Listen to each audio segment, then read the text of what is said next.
The FBI is the most sophisticated law enforcement agency in the world, pursuing the most dangerous criminals.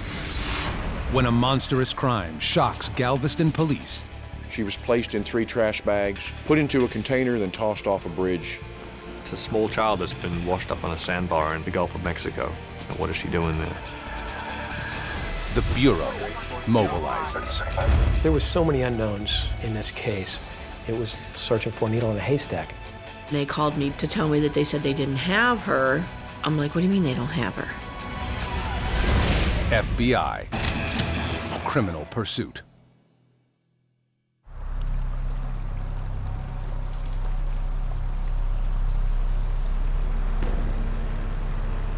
October 29th, 2007, 10:30 p.m. Robert Spinn is fishing for flounder in the Galveston Bay when the wind picks up. Unable to see fish through the choppy water, he decides to head 1 mile south of his usual spot. I don't normally fish there, and just something put me there, and I feel like I was there for a reason. He cuts his engine and anchors his boat by an uninhabited island. Suddenly, he notices something that's out of place.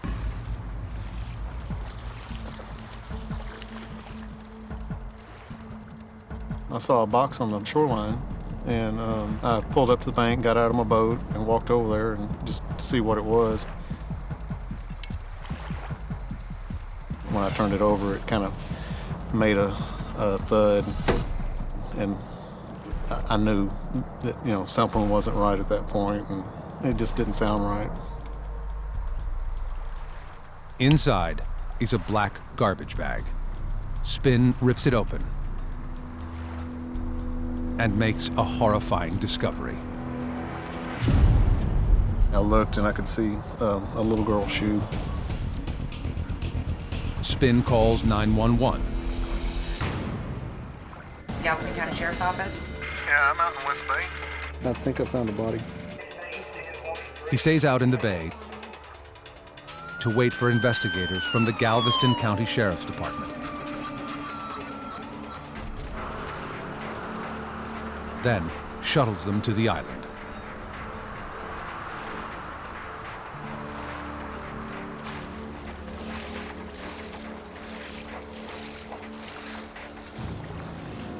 Police confirm that the box contains the body of a child.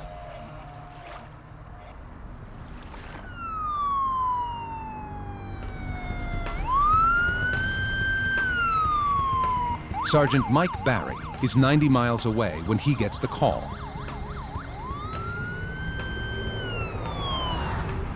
Randy, does it appear to be a child? It appears so. He can't help but think of his own family. I have 3 kids, and it always is an emotional type investigation when a child is involved in a homicide, the victim. Barry's partner, Lieutenant Tommy Hansen, is equally motivated to find out what happened to this child. I don't care how long you've been doing this job, children's cases, they get old real fast. You get tired of working them, and you don't get callous to that. It hit us hard, but then, you know, you shake it off and you go to work. Sheriff's deputies scour the island for evidence. But there are few clues. Did someone kill the child? Or was the death a horrible accident?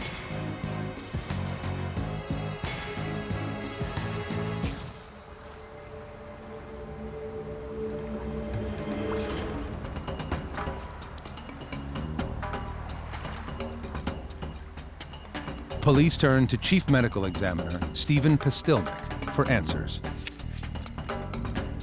Dr. Pastilnik examines the body and determines that the child is a female, between 2 and 5 years old. He also reveals something disturbing. The child's death was almost certainly deliberate. cause of death was blunt head trauma. That is not the type of thing that you get from an accidental fall. Kids fall all the time. It's actually a significant velocity impact to the back of the head. So no, this is not a trip and fall. This is a push or throw. Investigators now suspect they are looking for a killer, possibly a predator. But there is no DNA evidence on the child's body, and they don't even know the little girl's name. Before they can find the killer, they have to find the child's family. We have to try to put a name to that child. Once you're able to do that, then that can lead you in the right direction of who maybe was last with the child. The Galveston Sheriff's Department recognizes that with so few leads, they need specialized assistance. They call on the experts in child crimes, the FBI. Special Agent Don Gay has worked in the Galveston area for years and is a natural lead for the sensitive case.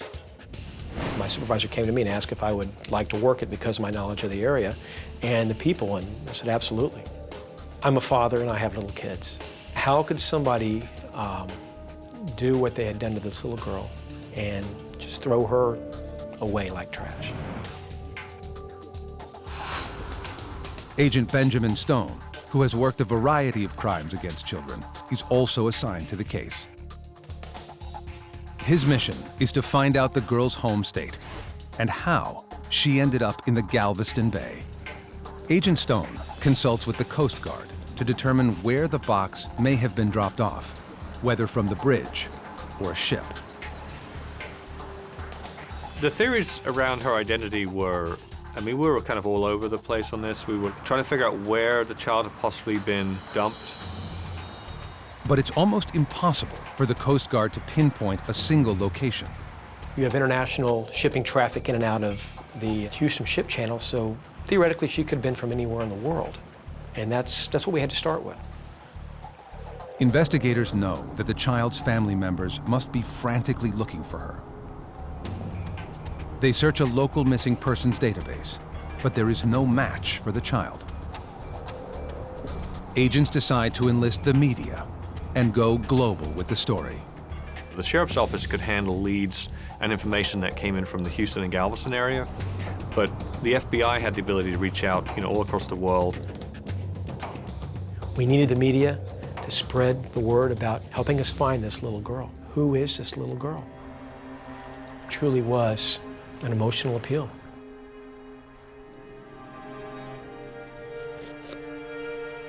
A forensic artist works to give the mysterious little girl a face.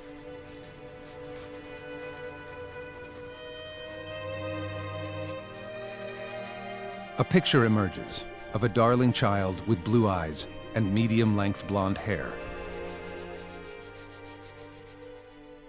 Wearing a pink shirt and skirt with purple tennis shoes. Authorities give the mystery victim a name: Baby Grace.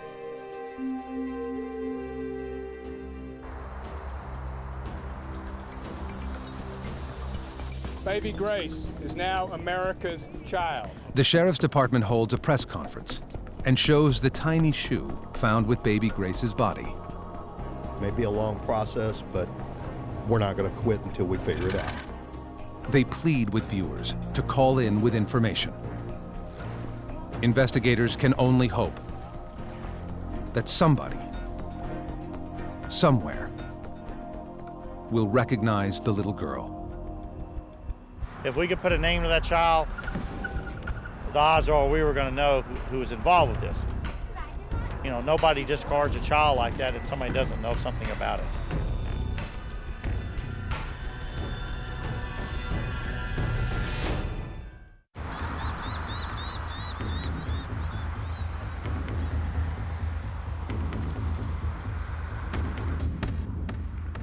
It has been more than 48 hours since the body of an unidentified girl, who police are calling Baby Grace, was found in the Galveston Bay.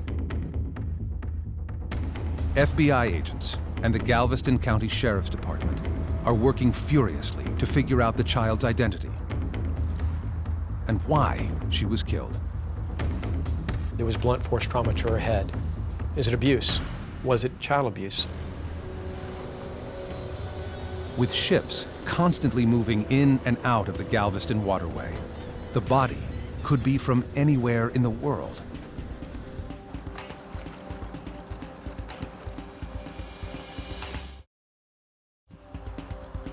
Any way you look at it, we carry a piece of her with us. A sketch of baby Grace is broadcast nationally in an effort to drum up leads. It works. Baby Grace hotline. Okay, and your name, please? Within 24 hours, hundreds of tips pour in from family members worried that baby Grace is their missing loved one.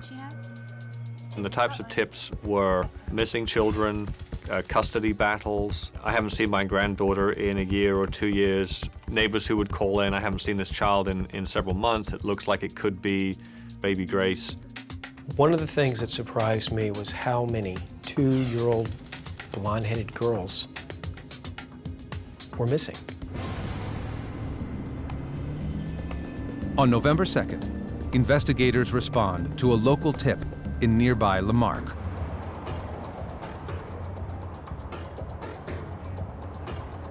A man says a girl resembling baby Grace lived across the street until her family abruptly moved out during the night.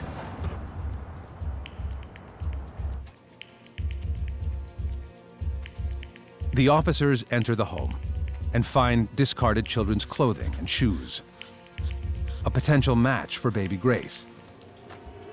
But the family is nowhere to be found.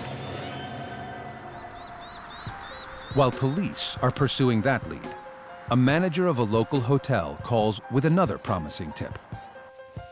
One of her rooms was rented to a couple, but sat unused for more than a week. It was suspicious activity by a couple who had equipment for a child, but the occupants of surrounding rooms never saw a child. Motel staff had discovered little girl's clothing and a photograph of a child who resembled baby Grace. This is what, the laundry room? Investigators aggressively pursued the tip and managed to find the couple. But baby Grace is not their child, and the lead goes nowhere. Police are also able to track down the family reported by the suspicious neighbor. It too turns out to be a false alarm. Investigators are back at square one, and they have hundreds of other tips to comb through. You know, we had to look at each one of them. I mean, you just didn't know which one was going to be the one. DNA is cross-referenced from families all over the country, each wondering if baby Grace is their little girl. While hundreds of leads come in, you have to take each one to its logical conclusion. Some seemed promising in the beginning, and then turned out to be nothing, be a dead end. The FBI even gets a phone call from authorities more than 5,000 miles away who believe the victim might be a missing 4-year-old British girl named Madeleine McCann. Madeleine had been stolen from her bedroom in May of that year, while on vacation with her parents in Portugal. The case was highly publicized, and Portuguese authorities are desperate for a lead. I ended up getting in touch with our legal attaché in Spain and Portugal. They in turn got the DNA, forwarded it to us. But Madeleine's DNA is not a match for baby Grace. Neither is anyone else's. There were so many unknowns in this case. It was searching for a needle in a haystack.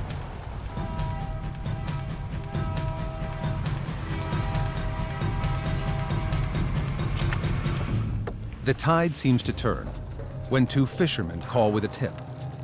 Just days before baby Grace was discovered, they were fishing in the same bay where her body was found when they saw something suspicious. These two gentlemen were fishing at a boat ramp pier in Hitchcock when they noticed a older model vehicle towing a boat pull into that particular boat ramp and launch. The couple, a man and a woman, had no fishing poles, just a blue container. They headed out into the bay.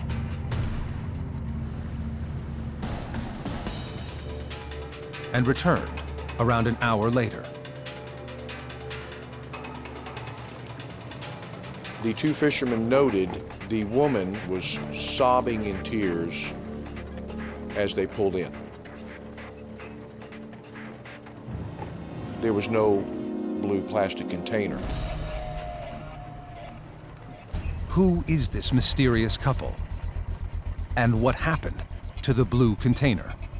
Investigators begin a no-holds-barred search. We conducted surveillance throughout 4 different communities trying to locate this vehicle that he described. But they are unable to find the vehicle and anxiously continue their search for the couple.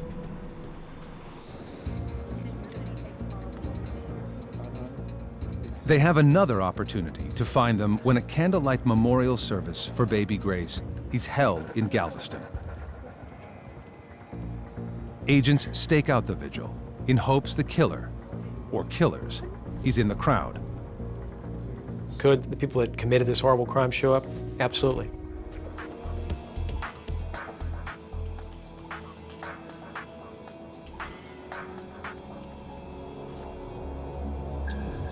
One of the fishermen also attends the memorial in case he recognizes the couple.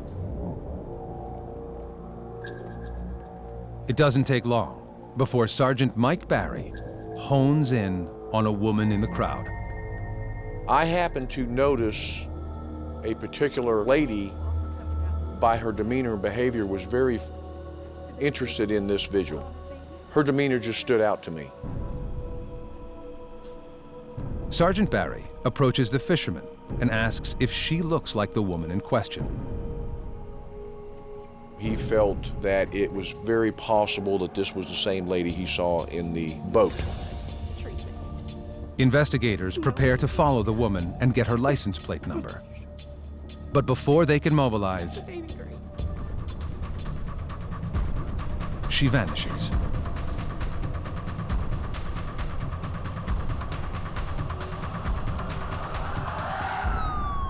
Is the mysterious woman baby Grace's killer? Agents must find her if they have any hope of bringing justice for the little girl. No stone was going to be left unturned in determining her name and who this little girl was.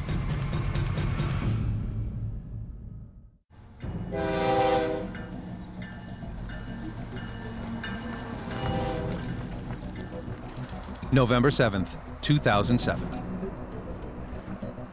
9 days after the body of an unidentified toddler, known as baby Grace, was found. Authorities are working around the clock to locate the child's family. It was almost like a roller coaster ride. You go up and down. You just have to keep going down the path, stay steady, and keep looking at every lead that comes in. Investigators have 300 leads, but none of them are panning out. And agents are beginning to suspect there's a terrifying reason for that. We knew that it might be a family member because nobody was looking for her. A lot of times, mothers, when they kill their children, they dispose of them in water. Could be also a boyfriend, father. Police now think baby Grace's parents could have killed her. And agents are anxious to find an elusive woman whom 2 fishermen saw take a mysterious container out into the bay, only to return empty-handed. She then turned up at a candlelight vigil for baby Grace, but disappeared before agents could talk to her. We followed this lead for numerous weeks. We thought that was our best potential lead that we had. But weeks of searches yield nothing. And investigators begin to theorize that the woman and her partner may have stumbled across baby Grace's body and disposed of it in fear. It is believed that the couple in the boat had previously come across this container, brought it home, maybe thinking that they had just come across some fishing gear, and when they discovered what it was, then they immediately went back out and disposed of it.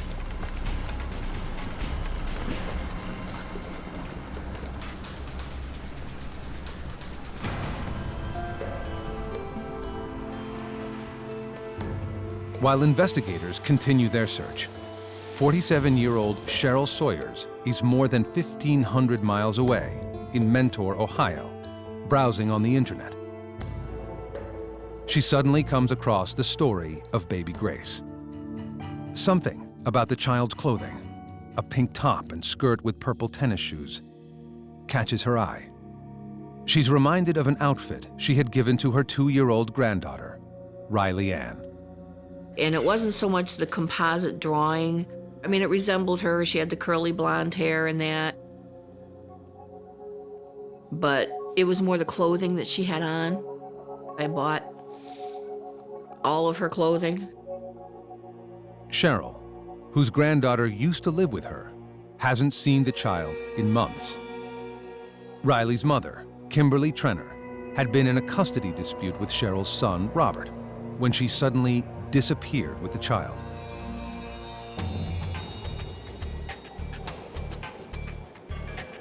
They up and left, and we didn't even know about it. We didn't even know Kim moved. The Sawyers later learned that Kim had married a man named Royce Ziegler and moved with him and Riley to Texas. I showed up at the house on Tall Oaks to pick up Riley, and there was nobody there. Now Cheryl learns from the website that baby Grace was found in Galveston, Texas, near Houston, where Riley had recently moved. Baby Grace hotline. All right, calm down, man. Though Cheryl doubts that baby Grace is her granddaughter, she decides to make the call to the sheriff's tip line. And how long has it been since you've seen her last? I called the number and spoke to someone down there to ask them to please go do a well check on my granddaughter.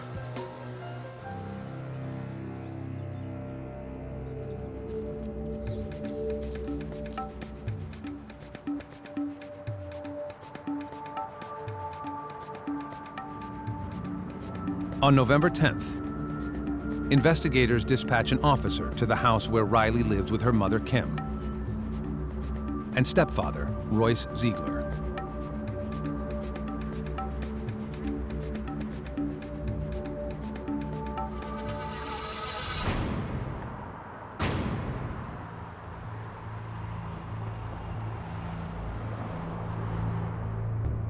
While an investigator is at the house, Royce Ziegler drives up.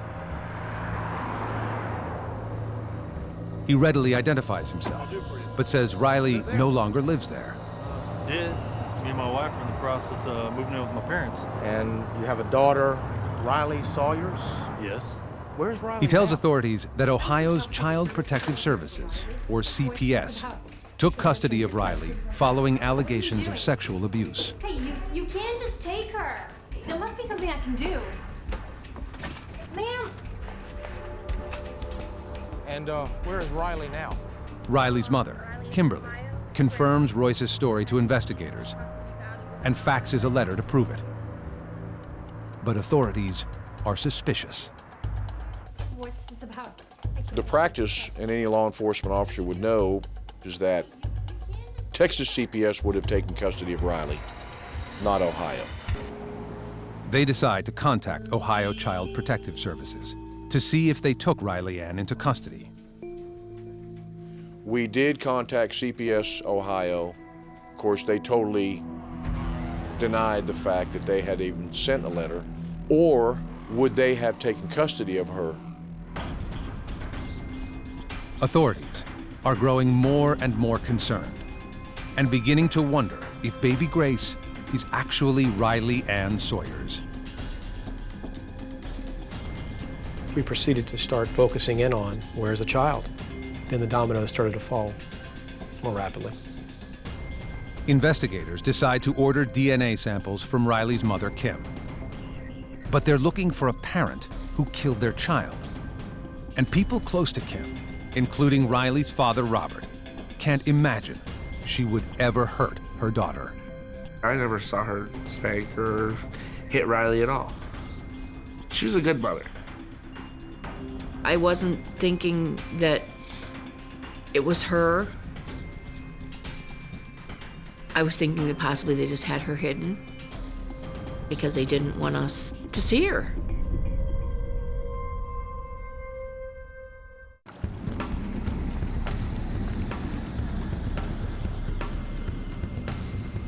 Galveston, Texas. It has been months since Cheryl Sawyers has seen her 2-year-old granddaughter, Riley Ann. Riley's mother, Kimberly Trenner, claims she was taken by Child Protective Services. But the story isn't true, and Riley is still missing. Red flags obviously go off, and you're, what's going on? Where is this child? Is baby Grace really Riley Ann Sawyers? It's inconceivable to her father, Robert, who can't imagine Kimberly hurting their daughter. She was great with Riley. She was a great mother.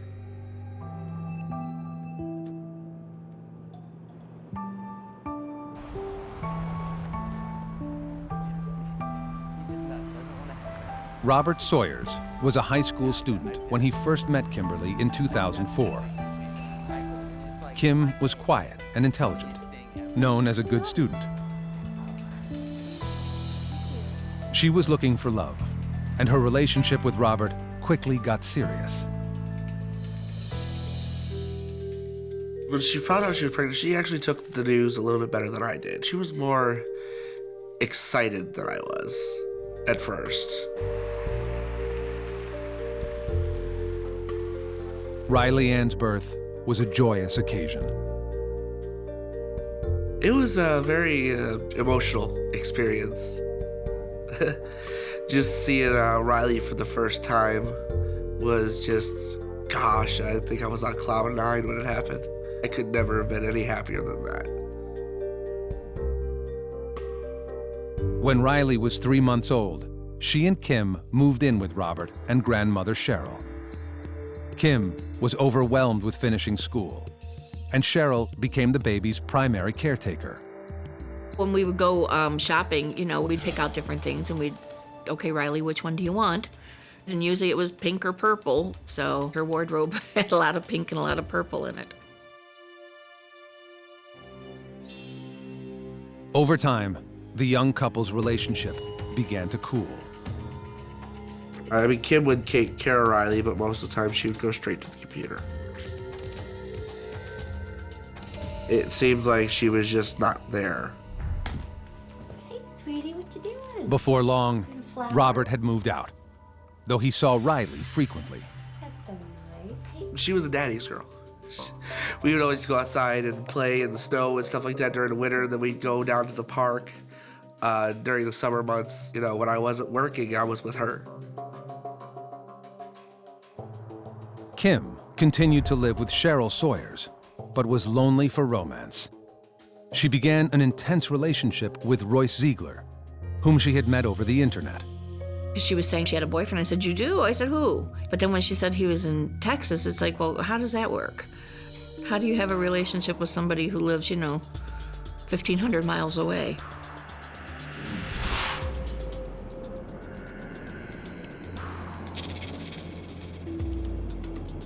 In 2007, Kimberly moved out of Cheryl's home.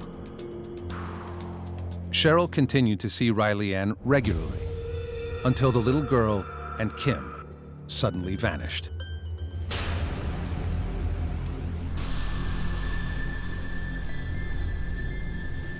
I didn't know where they were, how my granddaughter was. That was upsetting. After having her there every day for, 2 years, all of a sudden, she's not there anymore. Cheryl later learned that Kim had moved with Riley to Texas without telling a soul. Run around the living room. She had also quietly married her internet flame, Royce Ziegler. So, how do you like to come home? Cheryl never saw her granddaughter again. A fact that now seems ominous. Let's go out to the truck and get the rest of the box. All right. Come on, sweetie.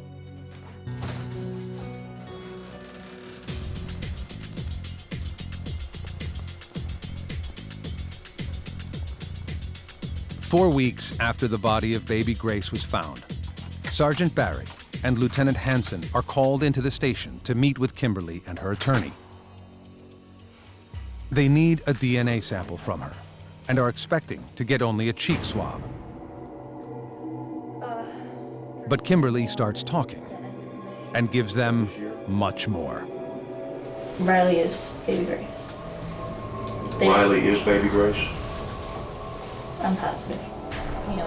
Show me. Kim begins to explain what happened to Riley Ann. A horrifying tale, she says, begins with her husband, Royce Ziegler. Riley, what is up with all that racket in there?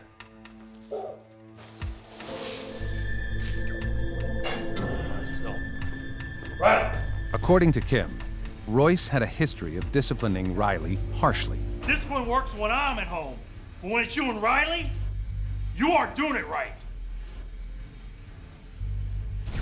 She says that on July 25th, Royce had grown tired of what he viewed as the 2-year-old's misbehavior. He decided to stay home from work. He really wanted to stay home and make sure I was disciplining Riley. Riley, when you want something you ask me, I have. He said, we need to break her. Riley, I thought I told you to ask before taking things. She screamed. She had a belt whooping.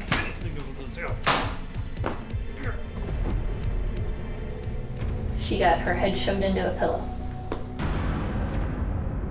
As the day went on, Kim claims she participated in the abuse in order to please her husband.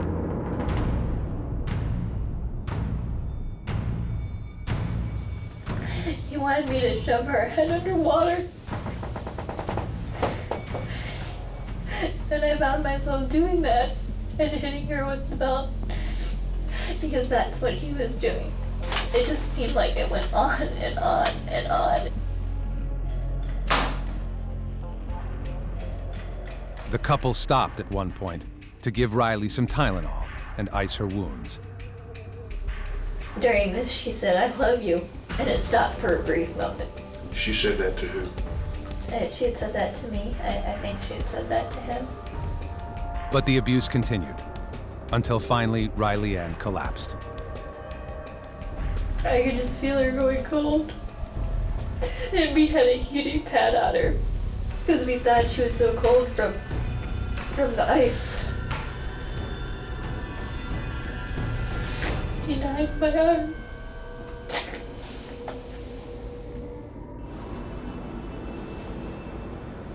Kimberly says she and Royce never discussed calling 911.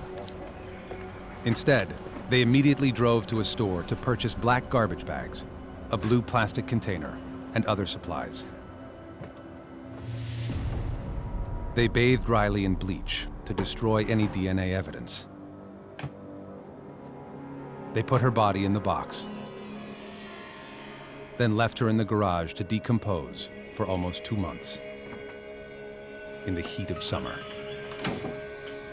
One night he decided that we needed to get rid of it. He really ideally wanted to keep it there, but it was starting to smell in the heat.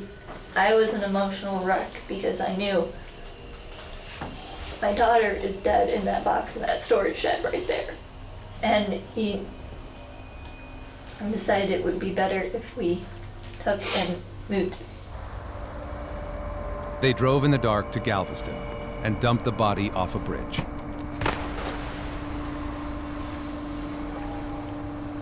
Investigators are speechless at Kim's story. How can a mother stand back and watch that happen to their little girl? Most people will fight to the end for their child. It just shows a level of contempt for human life that I just can't fathom. They need to find out whether she's telling the truth, and they need to move quickly. After her confession, Kimberly tells investigators that Royce Ziegler attempted suicide just a few days earlier. According to Kim, he had written a suicide note confessing to the brutal killing. If agents don't get to him in time, there's no telling what could happen. We didn't want to see him do anything to himself or anybody else.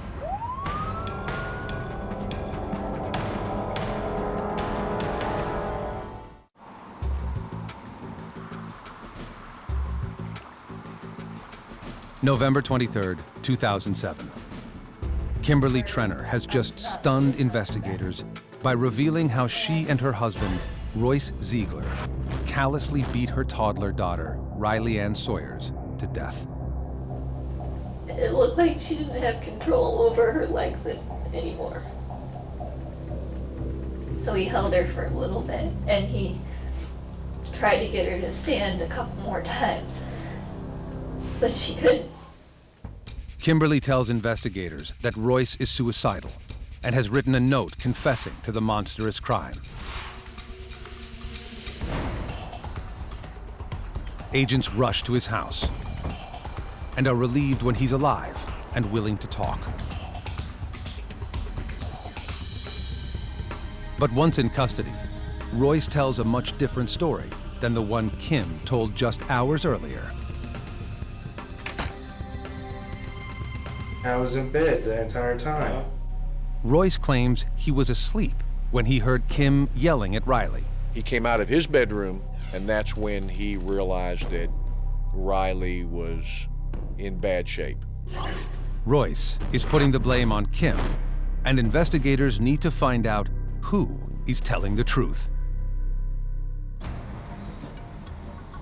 FBI agents and Sheriff's Department investigators search the couple's home for evidence. Inside a nearby storage unit, investigators find the suicide note.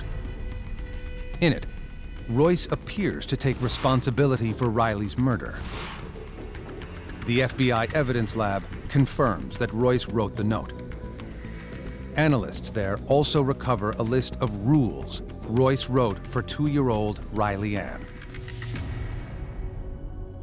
These disciplining sessions were child abuse.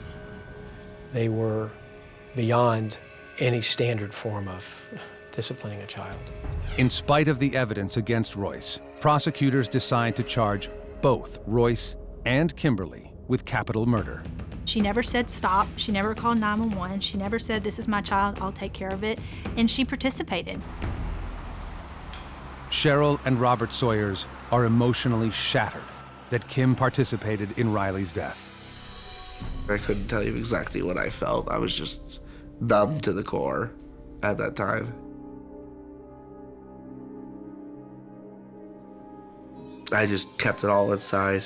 It wasn't even me anymore.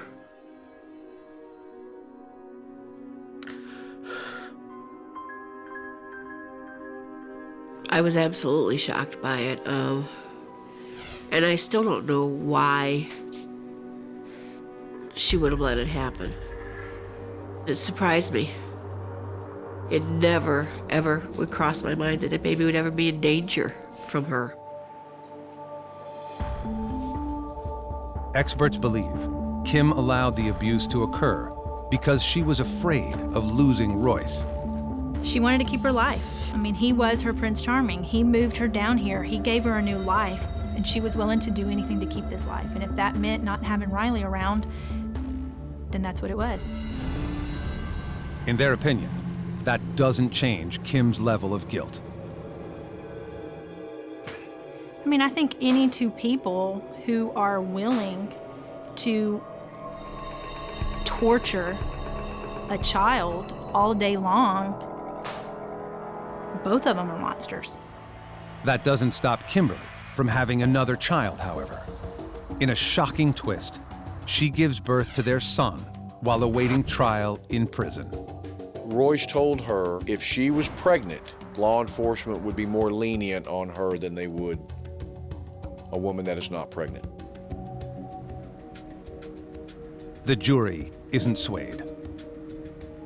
On February 2nd, 2009, Kim is convicted of capital murder and sentenced to life in prison. Royce Ziegler is convicted of capital murder later that year and is sentenced to life without parole. Their son is being cared for by relatives. The Galveston Island, where Riley Ann Sawyers was found, was renamed Riley's Island in her honor. She is now buried in her hometown of Mentor, Ohio.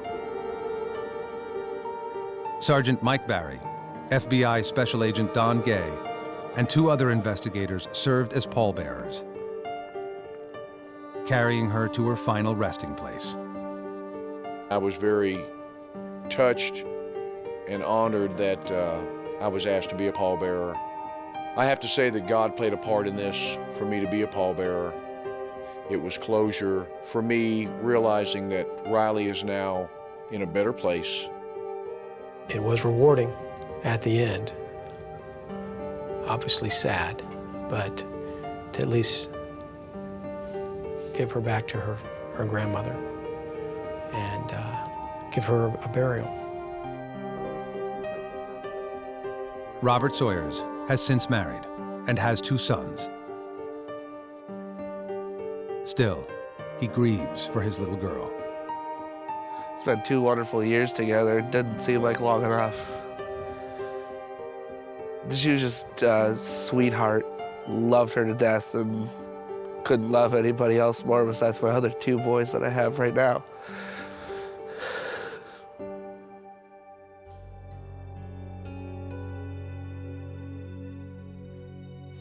Cheryl Sawyers still feels the intense pain of losing her only granddaughter.